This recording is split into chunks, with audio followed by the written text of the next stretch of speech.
Nós aprovamos a reforma previdenciária, nós aprovamos a lei da liberdade econômica, nós aprovamos a autonomia do Banco Central, nós aprovamos o marco do saneamento, nós fizemos 167 leilões de infraestrutura, torcemos o capital privado. Então você tem um crescimento lastreado no capital privado. Você avançou no e-business, você avançou na questão do crédito. Então o Brasil teve uma revolução silenciosa de sistema financeiro. Uma revolução que democratizou o crédito, você teve um aumento da oferta, você diminuiu o estoque de crédito subsidiado, então você promoveu a competição, você promoveu os instrumentos do mercado de capitais. É outro país. Esse país o Lula não conhece. Para esse país ele não está preparado. E ele não tem nada que encaixe nesse novo Brasil, nessa nova realidade de mundo. Ele não está falando nada de como a gente vai aproveitar essa oportunidade que vai vir de fora para a gente reindustrializar, e essa reindustrialização vai promover o emprego. Então o cara que chega e diz o seguinte: não, o brasileiro vai ser feliz de novo, o brasileiro vai comer picanha, vai tomar cerveja e vai ser feliz, e vai ter emprego. E como é que você vai gerar emprego? Não, eu não sei como, mas nós vamos gerar emprego. Ele diz que não sabe como. A grande diferença é que a gente sabe, e a gente está gerando. A gente sabe o caminho. E é um caminho que vai levar o Brasil à prosperidade. Por isso que a gente não pode dar marcha ré. Então, olha que eu não estou entrando nem na questão ética. Eu não estou entrando na roubalheira do PT. Eu não estou entrando no fato das pessoas que estavam com ele lá atrás nos escândalos de corrupção são as mesmas que estão agora. Eu não estou entrando no combo, no pacote. Eu estou só falando do quão antiquado ele ficou. Ele não conseguiu se reinventar, ele não conseguiu estabelecer uma nova liderança, ele não conseguiu formar substitutos. O PT e a esquerda estão presos a uma pessoa. E estão presos a essa pessoa há 40 anos. O Bolsonaro promoveu uma série de líderes. O Bolsonaro fez despertar uma série de líderes, fez uma série de reformas, suportou uma crise brutal e saiu do outro lado, e o Brasil hoje está crescendo, está gerando emprego, a inflação está caindo e o Brasil está saindo melhor do que vários players importantes no mundo. O Brasil hoje é um exemplo. Conversa com o Roberto Campos Neto, por exemplo, para ver a percepção hoje dos bancos centrais aí do mundo e do investidor estrangeiro com relação ao Brasil. Por isso que o Brasil se tornou um dos 10 principais destinos do investimento estrangeiro direto. Então a gente tem um caminho aí de prosperidade. A gente não pode dar marcha ré, porque senão a gente vai perder essa oportunidade, nós vamos ter anos de atraso. É isso que as pessoas às vezes não conseguem perceber, que não tem caminho fácil. E o caminho, na verdade, da picanha é o caminho do emprego. E o emprego está com Jair Bolsonaro. E tenho dito. O Caio Aureliano 95 mandou aqui, ó. Boa noite, Igor. Vou pular essa parte. Boa noite, Tarcísio. Não, fala aí. O cara pelou meu saco aqui. Boa noite, Igor. Melhor host do Brasil, tá? Boa noite, Tarcísio. Candidato, fizeste parte dos governos do PT. Calma aí. Calma aí. Boa noite, Tarcísio. Candidato, fizeste parte dos governos do PT, inclusive sendo um dos nomes fortes à frente do PAC. Candidato, nada do que foi realizado neste período merece algum elogio? Não vai vir com papinho de uma andorinha só, né? Caralho, eu tive dificuldade para entender. Vou tentar de novo. Boa noite, Tarcísio.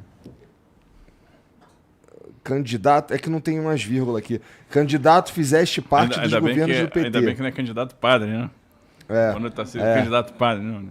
Candidato, fizeste parte dos governos do PT, inclusive sendo um dos nomes fortes à frente do PAC.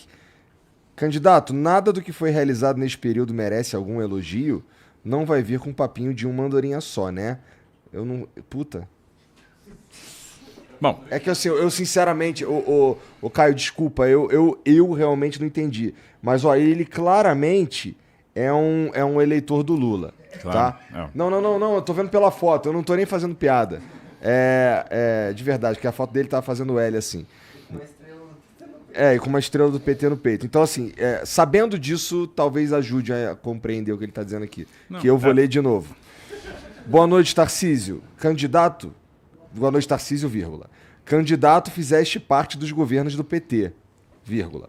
Inclusive, sendo um dos nomes fortes à frente do PAC, vírgula. Candidato, vírgula. Nada do que foi realizado neste período merece algum elogio, não vai vir com um papinho de uma andorinha só, né? Eu imagino que ele tá falando assim, não tem nada do governo do PT que mereça algum elogio. Vamos lá. Vamos explicar como que eu fiz parte do governo do PT, em que circunstância. Eu era técnico. Quando eu saí do Exército, eu ingressei na Controladoria Geral da União. Fiz um concurso e virei auditor. Com 2 anos, Eu lembro dessa história. eu virei coordenador geral de auditoria da área de transportes. E um belo dia, eu fui chamado para ser diretor do Departamento Nacional de Infraestrutura de Transportes. Mas por que eu fui chamado? Bom, eu era o cara que fazia as auditorias no Ministério dos Transportes, no DENIT, na Valeg, ou seja, o Ministério dos Transportes e suas vinculadas. O DENIT vinha de 6 operações de Polícia Federal em sequência.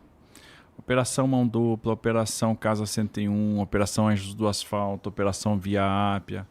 Ou seja, a corrupção vinha tomando conta daquele organismo como tomou conta do governo PT. A corrupção foi uma chaga do PT. O PT foi tolerante com a corrupção. Ela agraçou pelos ministérios. Bom, houve um escândalo, houve o afastamento do ministro dos Transportes na época, do seu chefe de gabinete, da diretoria da Valec, da diretoria do DENIT. Os 7 diretores do DENIT foram afastados. E o ministro da Controladoria Geral da União, uma certa vez, chegou para mim e disse assim, olha, você está sendo sondado para ser diretor do DENIT, você aceita? O que eu pensei? Bom, eu sou o cara da auditoria, eu estou o tempo todo apostando, dizendo o que está errado, agora eu tenho a oportunidade de fazer o certo. Se eu me furtar a fazer o certo, eu não vou ter autoridade para continuar apontando o que está errado. Então eu topei fazer parte da diretoria do DENIT, virei diretor. Para quê? Para restabelecer a autoestima, para restabelecer a governança e para fazer aquele órgão dar resultado, para conseguir contratar projeto, para conseguir contratar obra. E foi isso que eu fiz ao longo do primeiro mandato da Dilma. Entendi que eu tinha uma missão, que era fazer esse trabalho, tanto é que ela me convidou para continuar no segundo mandato e eu não aceitei.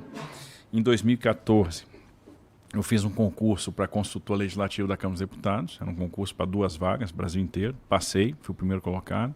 Fui pra Câmara. Super nerd. Tu sabe que tu é super nerd, não, né, cara? Pô, cara, ó, SpaceX, IME e o caralho, isso daí é coisa de gente muito nerd, cara. Não. Não. É sim, porra. Aí eu fui pra Câmara dos Deputados, eu não quis ficar lá. Eu fiquei, assim, esse período todo no DENIT. Ali dando gás, dando o máximo para dar resultado, porque entendi que era o meu compromisso com o brasileiro. Independente de questão partidária. Então eu não fui para o DENIT porque eu era um partidário do PT. Eu fui para o DENIT porque eu era um técnico e queria fazer um bom trabalho. E tive, assim, sofri no DENIT muita pressão. Segurei barras ali pesadas. Pressão política? Pressão política, para liberar recursos para determinadas obras ou determinados projetos que não devia liberar o dinheiro, e segurei. Algumas coisas que, inclusive, depois foram objeto da Lava Jato. E não se comprometeu, eu nunca me comprometi, porque eu não liberei o recurso, porque eu segurei ali na unha. Né? Porque eu tive coragem, peito para segurar. Do contrário, tu figuraria lá na Lava Jato? Podia acontecer, porque, por exemplo, uma vez apareceu uma liga, foi interceptada, né? Isso apareceu nas investigações, uma conversa do Léo Pinheiro com um dirigente do PT, que ocupava um cargo importante no Palácio do Planalto, e o Léo Pinheiro da OAS, cobrando a liberação de 40 milhões de reais, que não eram devidos na Via Expressa Salvador. E esse dinheiro nunca foi liberado enquanto eu fui diretor. Por quê? Porque eu segurei.